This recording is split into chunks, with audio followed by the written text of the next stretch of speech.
And yeah, shalom friends. Welcome back to my channel. I'm David Tablante, founder of Sovereign Sentinels. And today we're going to discuss a myriad of topics. So let's start with the first thread ever. And by the way, this is my X, David Tablante, Sovereign Sentinels. Be sure to follow me on X at DTNL2MX. Okay, so we all know what's happening in the West right now. We know that the UK and Europe is ground zero for the agenda. As you guys know, we're in the middle of the Tikkun Olam. Okay, if you're not familiar with what Tikkun Olam is basically the global reset. Okay, but it's in Hebrew. It's a global reset agenda, and it's as if the analogy that I like to use is like you're trying to renovate a house, right? And in order to renovate a house, of course, you must destroy it first. So that's what the elites are trying to cook up nowadays. So I remember a rabbi even saying that the children of Ishmael, which is the ancestor of the Muslims, Ishmael, is going to be the broom of Judea, okay, the broom of Judea. So this is why we're seeing previously vibrant non-Islamic cultures got taken over by Islam, and now their tradition is being wiped out. And this is not only limited to the already majority Islamic countries. This is also going to happen in the West, specifically the UK and Europe, because we all know what's happening there. This is the fate of Europe, okay, guys? And there's no voting, as I always say in my outro. There's no voting, there's no fighting, only leaving, okay? And yeah, here's an Islamist preacher. I don't want to play this because I think we're already familiar with what this is, and there might be some copyrighted music, so I don't want to get in trouble with that since we're uploading for YouTube. But yeah, Islamist preacher says he is very angry that British women wear makeup and perfume. So this is going to be the future of the United Kingdom. So if you guys don't prepare for an online income skill, you don't get a foreign domicile, you don't have a permanent residence, or at least a long-term visa, then by the time that 2030 kicks in and the elites start ramping up their agenda again, I don't think that you guys may be able to thrive throughout the Tikkun Olam, as we say. So next post. Islamic scholar claims that if you have a dog as a pet because you like dogs, it's haram. Okay, so even owning pets, if you like owning pets, you wouldn't be able to live in the West because, Islamification, rather, because of the Islamification. And yes, this is a trend that we've been seeing in Europe, even in Dublin. This is not limited to the UK and mainland Europe. Even this is already happening in Ireland.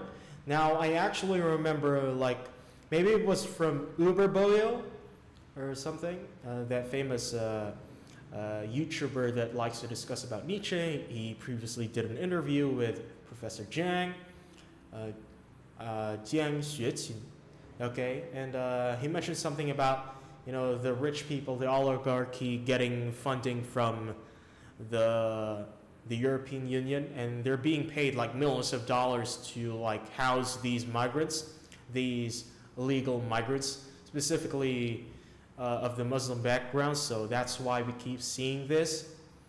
And so this is why I'm telling you guys that you need to prepare. You still have 4 years to prepare before all of this starts becoming worse and worse.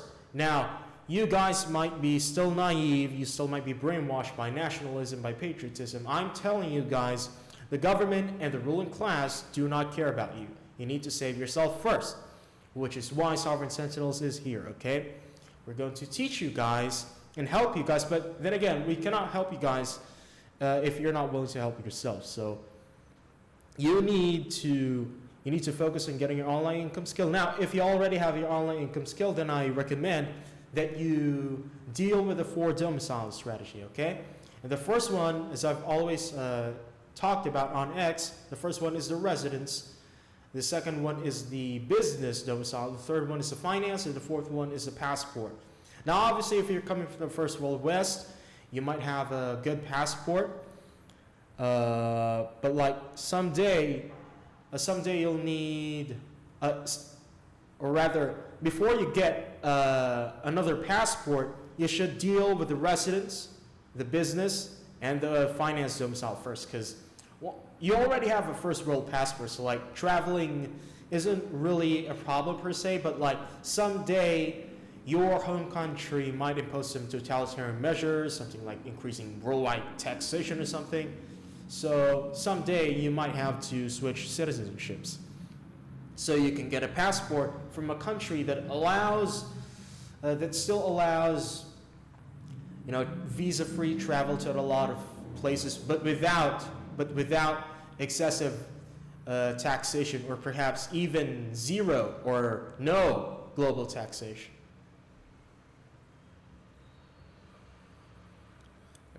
So this is a post from Nathan, shout out to him.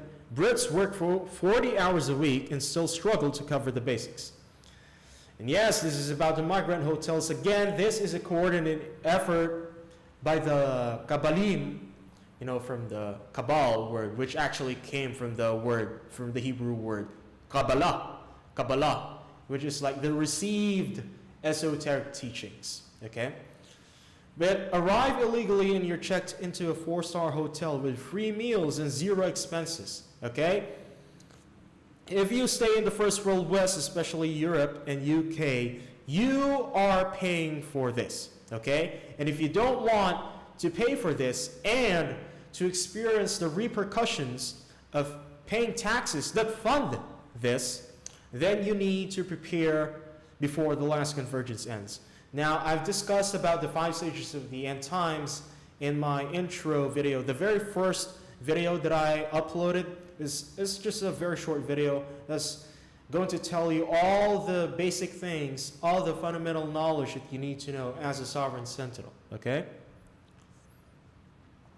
Okay, so another post from the UK, Sick of It Media, shout out to him, the nation's capital, and this video shows a dude that is, I think he was peeing on the metro train. So once again, the collapse of the West is already here. It's not imminent. It's not arriving. It has already arrived and is already in the process. It's already in the process. Okay, it's already baked in the cake.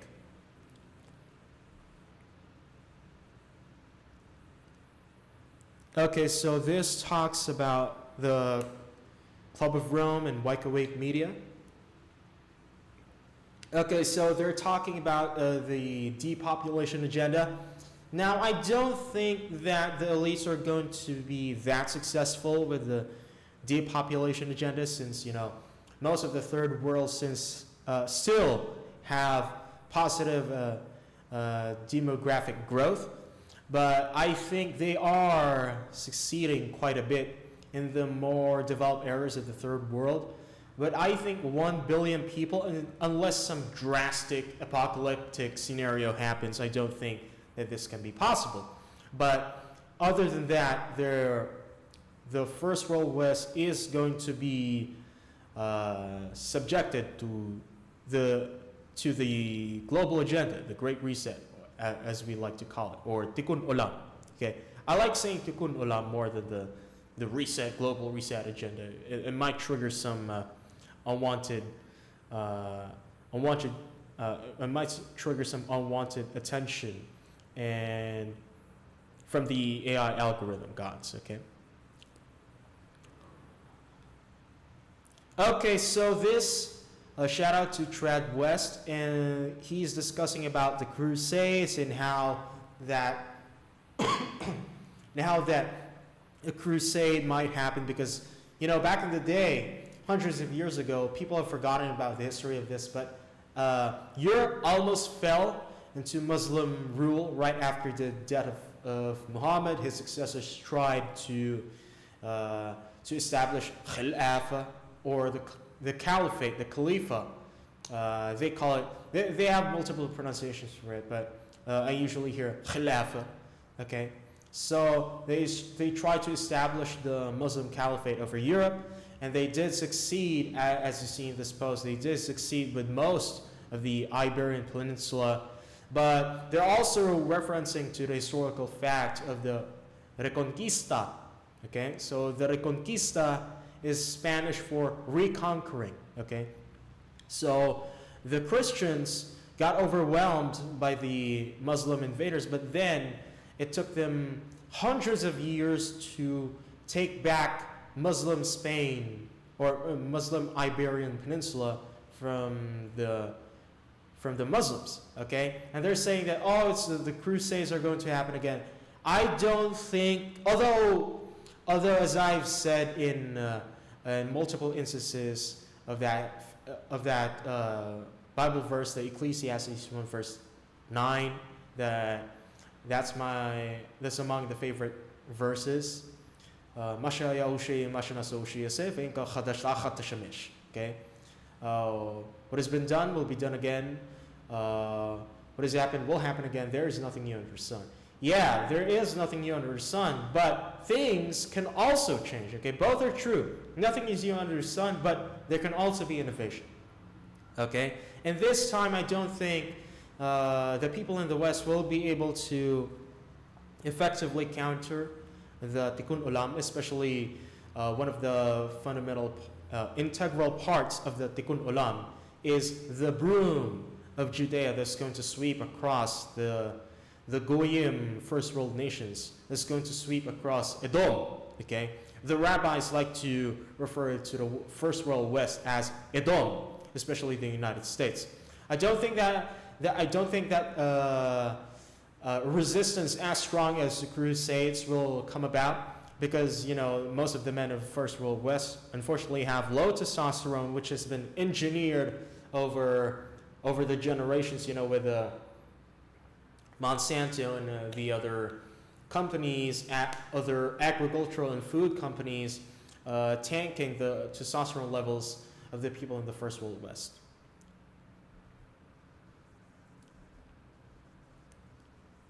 Okay, what's the next one?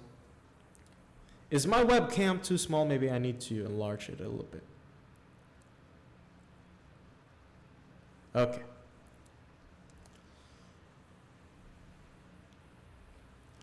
Okay, so this is a post from Dr. Naomi Wolf. Okay, it's a war. There's a strategy. Okay, so France. This is happening in France.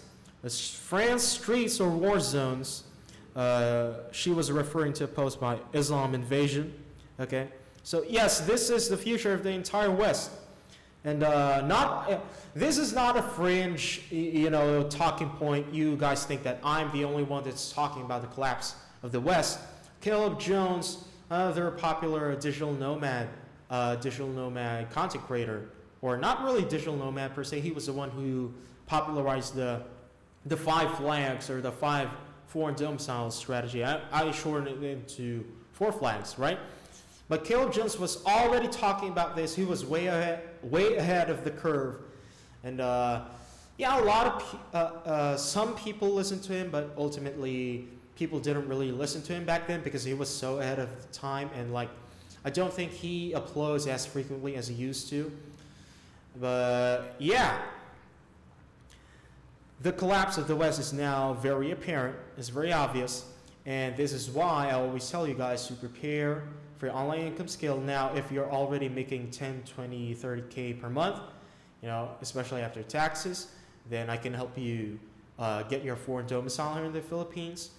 You can usually, the best way to get foreign permanent residency here in the Philippines is to buy a condo.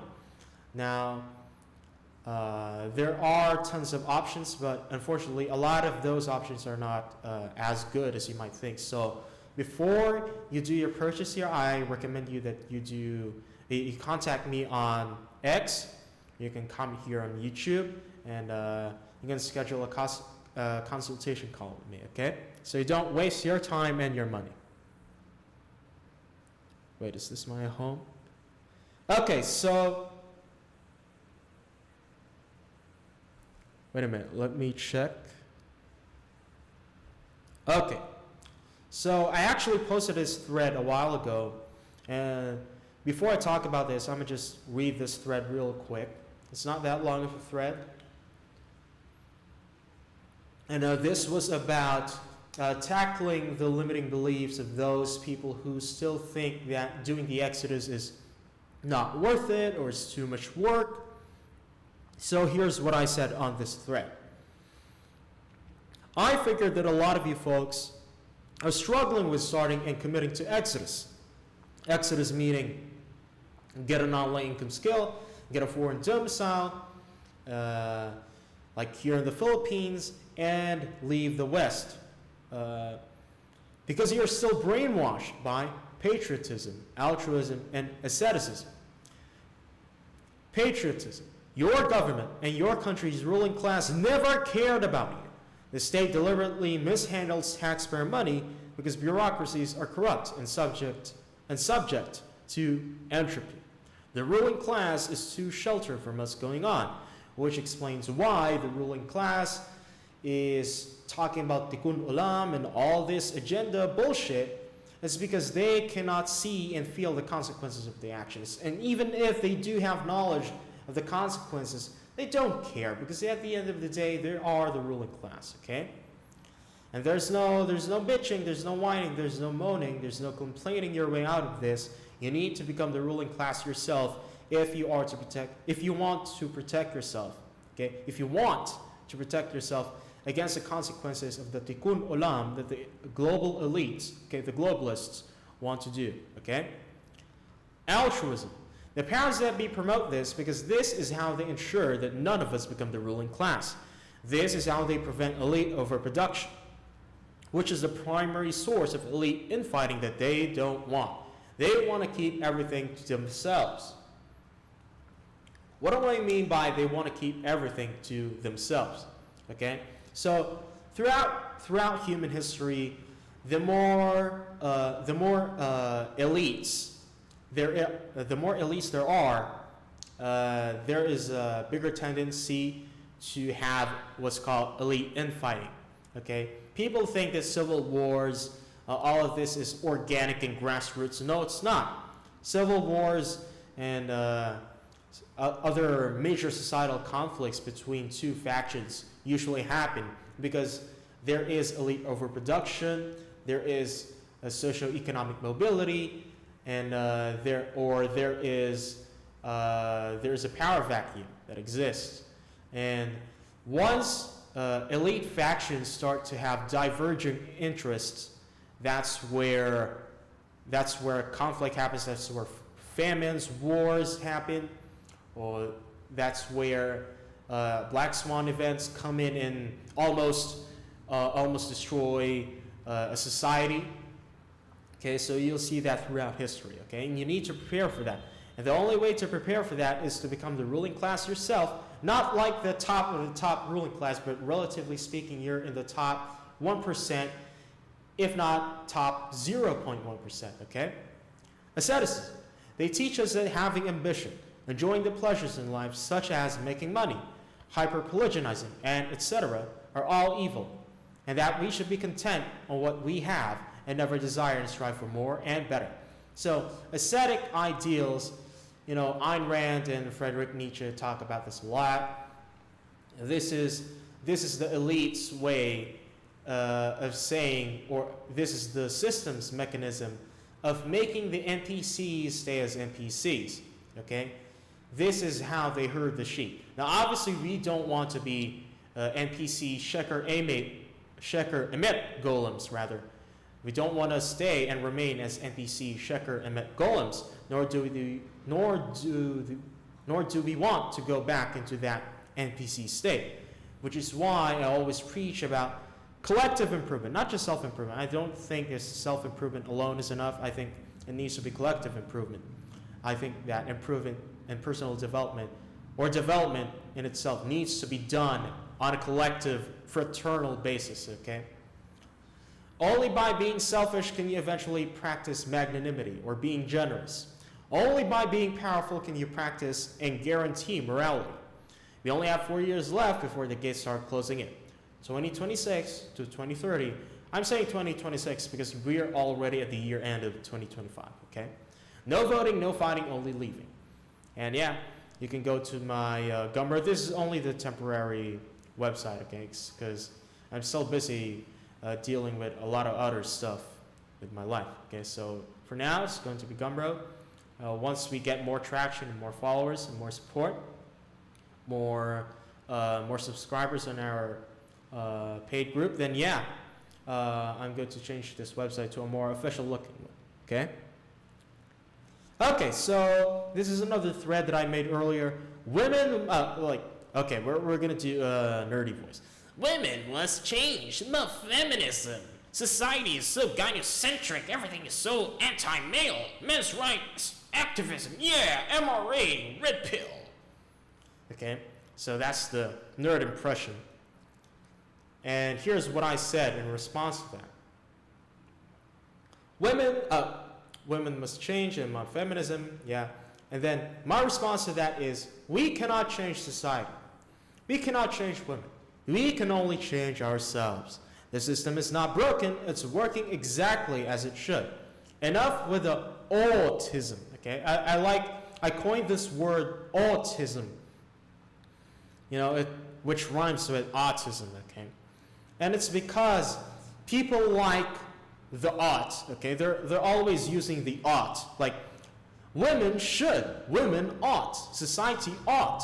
Society should be this, they at least should be this, we should be that. And saying shoulda, coulda, woulda, oughta, you know, this doesn't change society at all. This doesn't help you, okay? This is what I wanted to say. Dreams at 25, reality at 45, okay? This is a meme. Dreams at 25, no kids, no man, no problem, just vibes and vacations. Reality 45, where all the good men taken, I guess men just can't handle strong women. Now, I know that it's fun and entertaining and all to dunk on these 304s, you know, as the red pill community likes to do.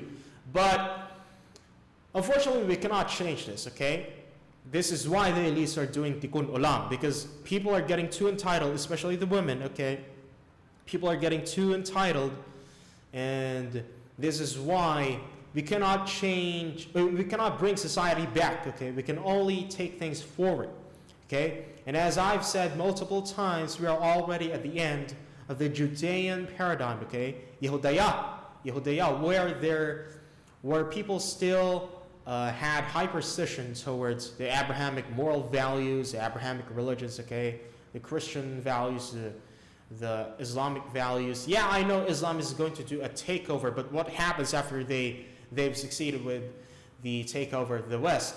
It's going to collapse onto itself. Once they lose an enemy, which right now is the First World West, once they lose their enemy, either they're going to collapse by itself, or they're going to start fighting, you know, maybe Israel, maybe the Jews, or maybe, you know, it's going to fragment into multiple infighting elite factions. Okay, there's a lot of possibilities, but at the end of the day, we don't really care about the specifics, because we know that in general the West is on the decline. Get an online income skill, learn a second language, get a foreign domicile. Okay? The global reset, the Tikkun Olam, is indeed global, but it's not simultaneous. You can still manage to leave the collapsing West and become the top 0.1% ruling class elsewhere. Okay? Okay, so I've already talked about this earlier. There's no voting your way out of this. There's no fighting your way out of this. Only leaving. Time won't be waiting for you, Sentinel. Okay, so we're near the end. Okay, I only have like 4 more threads to go. So here in this thread, I was talking about the Philippines. I've already discussed this before, why I'm focusing on the Philippines, and here are the reasons why. Okay. Why am I promoting the Philippines where there are other countries? Because this is the country I know best. because of course I speak the local language here fluently. I grew up bilingual. Most people only provide a very specific solution, which is nice, but ultimately their clients don't have fulfilling lives. What really got me started doing content for myself, because remember, back then I was making money by doing content for others. I really got my come up from, doing the clipping, the subtitles, and I also earned money by doing voice acting for local businesses here in the Philippines. If you're using X, you're most likely aware of what's about to happen. Clue, global renovation. You can't renovate a house if you don't destroy it first. So I started posting high-level topics here on X. Even saw some high-level Israeli Jews, this is true, and Freemason affiliate accounts liking and sharing some of my posts. I even saw them liking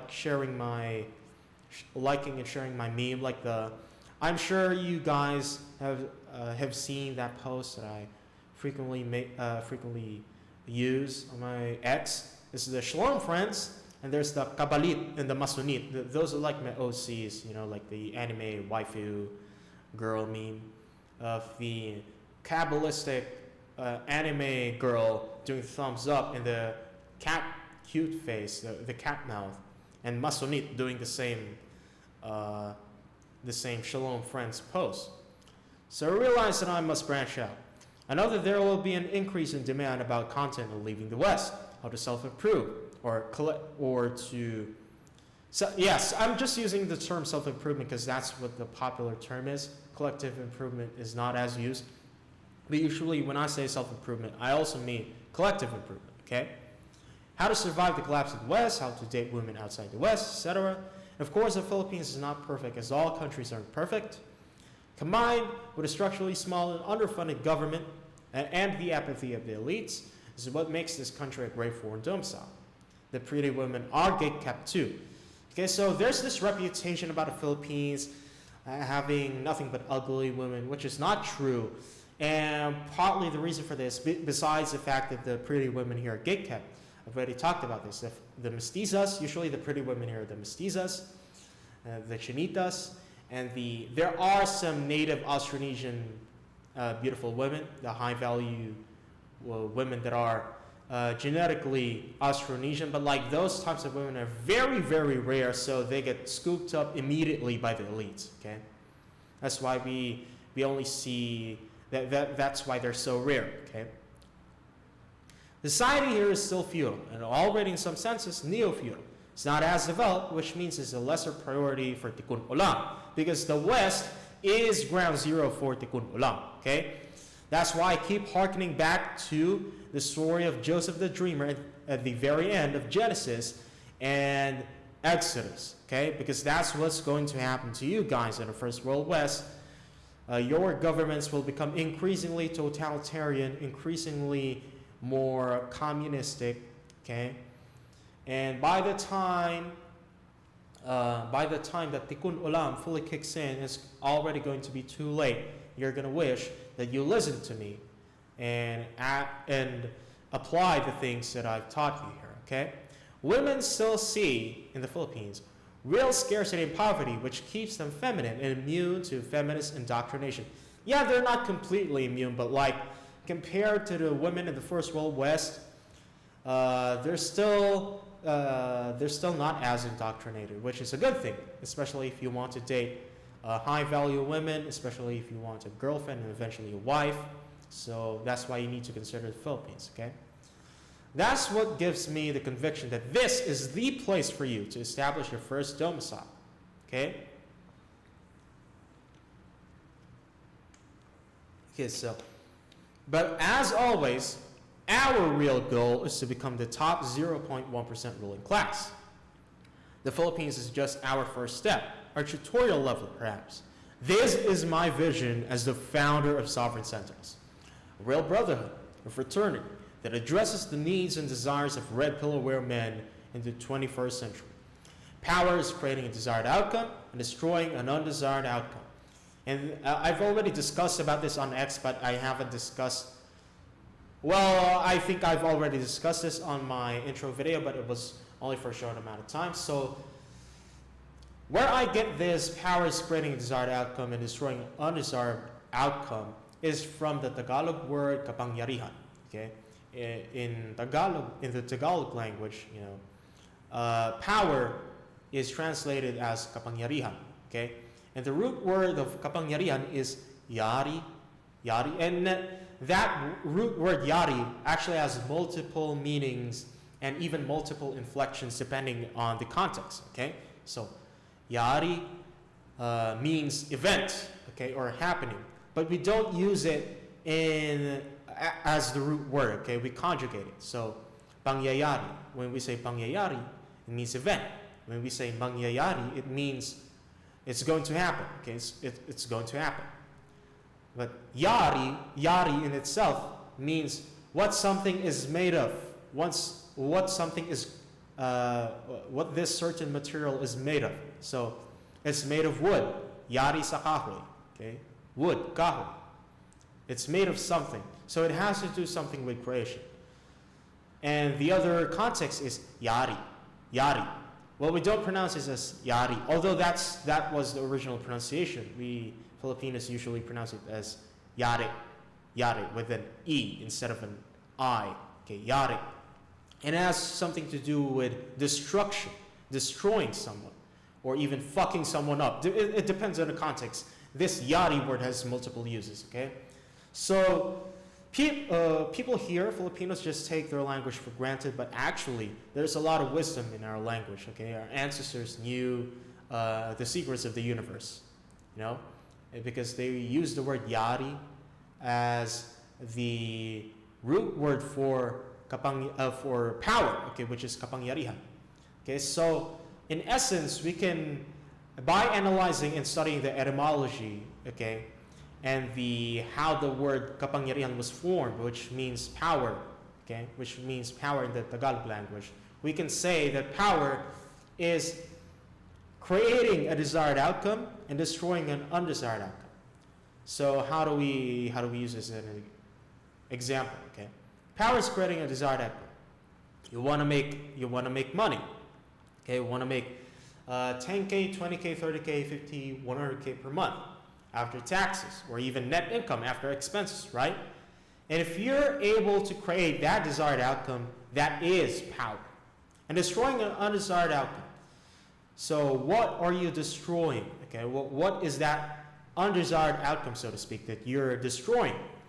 Living in poverty, living in a shitty house, not living in the places you want, not being able to travel, not being able to afford the things that you want to buy, not being able to get a pretty girlfriend, not being able to get your ideal wife, okay, not being able to achieve your dreams, not being able to self-actualize, okay?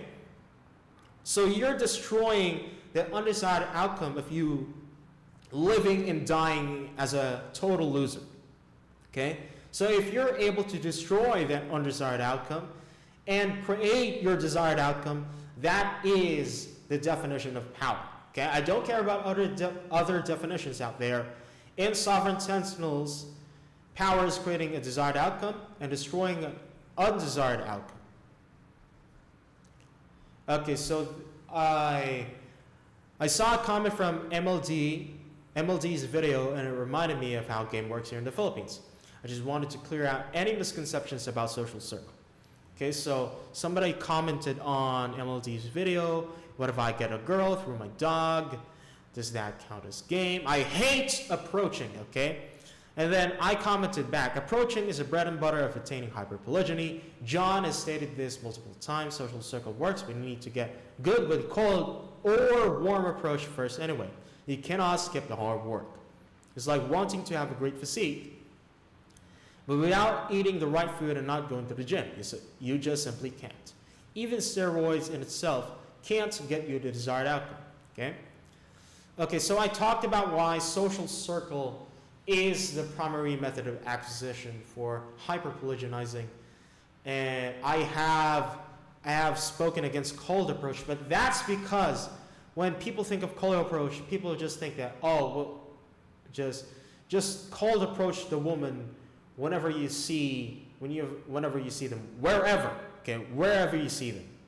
And this is wrong because in the Philippines, it's a third world country, so women are more wary. But it doesn't mean that you don't practice approaching. It's just that you have to be mindful of the context. This isn't a country where this isn't a country where women like to go out by themselves. Especially the pretty women. Okay, maybe be the ugly women, but I'm not talking about the ugly women. I'm talking about the pretty women, the high value women. The high value women here don't really go out without having friends, and if men cold approach them in a specific context wherein they are wary strangers, then yeah, you're not going to be successful with cold approach. But it doesn't mean that approaching in and of itself is already invalid in the Philippines. I'm just saying that you need to have a balance of social circle and approaching, but it's just that social circle in the Philippines compared to the First World West is more important than you might think, okay? Even if you have the best social circle game, if you can't muster the courage to speak to a 10 out of 10 woman because you're too intimidated with her beauty, then what's the use of social circle? So the best way to approach women is to be in the gate-kept venues where they know most men there are already considered safe and high value enough. Okay, so I also shared my video of Philippines is not for beginners, but it's worth it. If you still haven't watched that video, I recommend that you do. Okay, so I think this is the... Okay, so I think we've already talked about this. Okay, so...